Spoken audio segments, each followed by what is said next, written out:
Backlash to Trump's $1.8 settlement fund delays GOP immigration bill. Add AP News as your preferred source to see more of our stories on Google. Add AP News on Google. Add AP News as your preferred source to see more of our stories on Google. Share Washington app.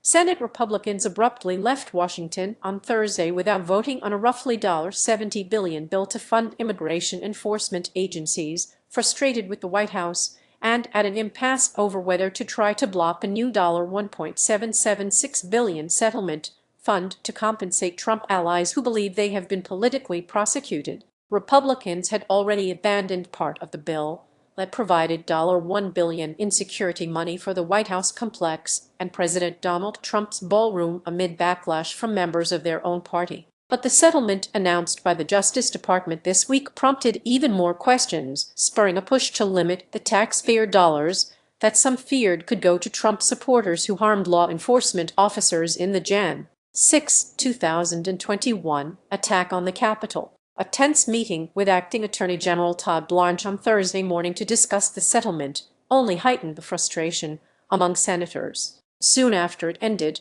Republican leaders announced that they would not vote on the immigration enforcement measure until they returned from a Memorial Day recess the week of June 1, which was Trump's self-imposed deadline for them to pass it. Blanche had an appreciation for the depth of feeling among GOP senators, Senate Majority Leader John Thune said afterward, as a growing number of them spoke out against the idea. Kentucky Sen. Mitch McConnell, the former GOP leader, called the settlement utterly stupid, morally wrong. Read more. The nation's top law enforcement official is asking for a slush fund to pay people who assault cops, McConnell said in a statement afterward. The last-minute scramble on the bill came as Democrats have criticized Republicans for trying to fund Trump's ballroom when voters are concerned about affordability issues, and as some GOP lawmakers have grown increasingly frustrated with Trump. Several GOP senators have spoken out against the Justice Department settlement announced this week, and many were upset by the president's Tuesday endorsement of Texas Attorney General Ken Paxton in next week's primary runoff against Sen. John Cornyn. Growing tensions with the White House derail bill. Both sides have acknowledged the tensions. Thune said Thursday that the White House should have consulted Congress before it announced the settlement, which he said made everything way harder than it should be. Trump's endorsement of Cornyn's opponent also complicated matters. He said, "I think it's hard to divorce anything that happens here from what's happening in the political atmosphere around us," Thune told reporters. "There is a political component to everything we do around here." Trump unloaded on senators in a social media post Wednesday, urging Republicans to fire the Senate parliamentarian, Elizabeth McDonough, who said over the weekend that parts of the $1 billion White House security proposal did not qualify for the ICE and Border Patrol bill. Trump also renewed his long-standing calls for the Senate to pass the SAVE Act, a Republican bill that would require voters to prove U.S. citizenship,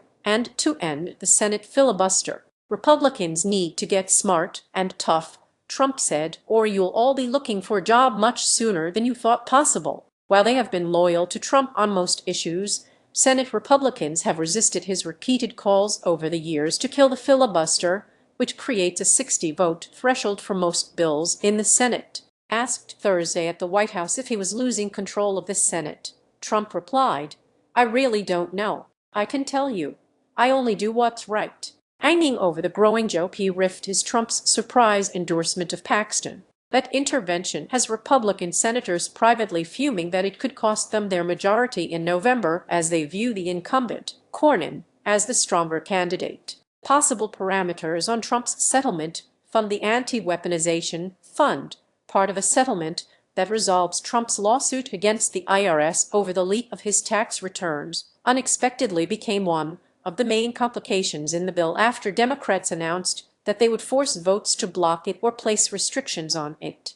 Democrats have an opening because Republicans are trying to pass the immigration enforcement bill through a budget process that allows a long series of amendment votes. The Democratic amendments would block the fund outright or ban any payments to Trump supporters who harmed law enforcement officers on Jan. 6, 2021. The only way for Republicans to get out of this box is to stop backing the slush fund, stop pushing the ballroom, and as soon as we get back, join Democrats in fighting to lower Americans' costs on health care, on housing, on power, on so much else, Senate Democratic leader Chuck Schumer of New York said after senators left town. As it became clear that the Democratic amendments could pass, Republicans began discussing their own last-minute additions to head that off, an idea that appeared to have support in the GOP conference but could threaten eventual support of the bill in the House or make a presidential veto more likely.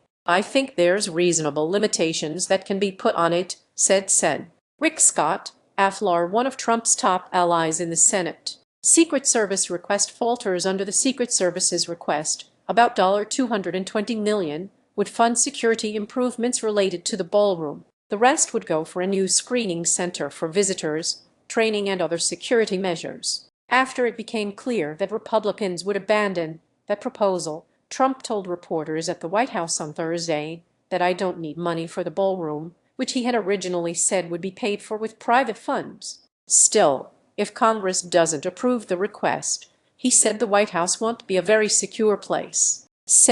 Tom Tillis, RNC, said the effort to add the security package to the bill was a bad idea. The bill should not have included the other security improvements, he said, because it's just giving everybody the billion-dollar ballroom. Left in the bill is the money for ICE and Border Patrol, which Democrats have blocked for months in protest of the administration's immigration enforcement crackdown. Democrats demanded changes for the agencies, but negotiations with the White House yielded little progress. So Republicans are using the complicated budget maneuver called reconciliation, the same process that allowed them to pass Trump's tax and spending cuts bill last year, to fund the agencies through the end of Trump's term without any Democratic support. Still, passage requires sign-off from the parliamentarian and unity from Republicans. Mike Rounds, RSD, said the Senate's responsibility should be to focus on funding ICE and Border Patrol. When other extraneous things get in the middle of it, it makes it more difficult, he said. Associated Press writers Colin Binkley, Stephen Groves, and Joey Capoletti contributed to this report. This story has been corrected to reflect that the settlement fund is $1.8 billion, not $1.8 trillion,